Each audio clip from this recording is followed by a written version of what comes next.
Imbes na prime water, crime water ang tawag ng mga apektadong residente sa Bacolod City dahil umano sa hindi magandang serbisyo ng tubig ng kumpanya. Si Bel Custodio ng PTV para sa Balitang Pambansa.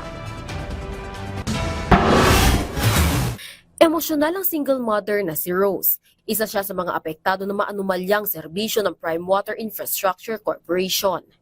Kwento ni Rose, napilitan siyang isanla ang kanilang bahay para lang makapagbayad ng tubig.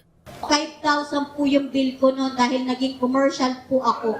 Tapos within 3 months, hindi ko po siya nabayaran. Nag-penalty po ako ng 14,000. 14,000 po ang binayaran ko sa Prime Water para lang po maibalik nila sa akin uli ang aking tubig. Pero hindi pa po nila, hindi po nila yun binigyan ng ng serbisyo. Sobra, as in, hindi tuloy-tuloy yung tubig nila. Minsan, kailangan mo pang gumising ng madaling araw, pero yung tubig mo, buga lang ng hangin. Crime water, yan ang bansag ng mga apektado sa water interruption ng Prime Water sa Bacolod City. Isa si Benji sa halos 60 empleyado ng Water District na tinerminate ng magkaroon ng joint venture sa Prime Water.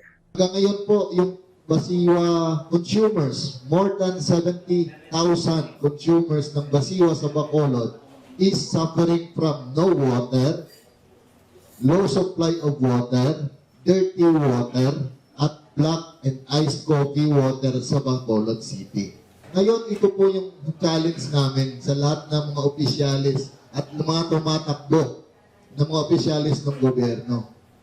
Hanggang kailan po ba natin kukonsintihin ang pamilya Bilyar na para maubos nilang ang kinin ang lahat ng water district sa buong Pilipinas? Hanggang kailan po ba dapat mananatili ang mga Bilyar sa posisyon at kamkamin at abusuhin ang mga consumers ng mga water district? Isa rin sa tinitignang paglabag ng Prime Water ay hindi pagpapasa ng performance report.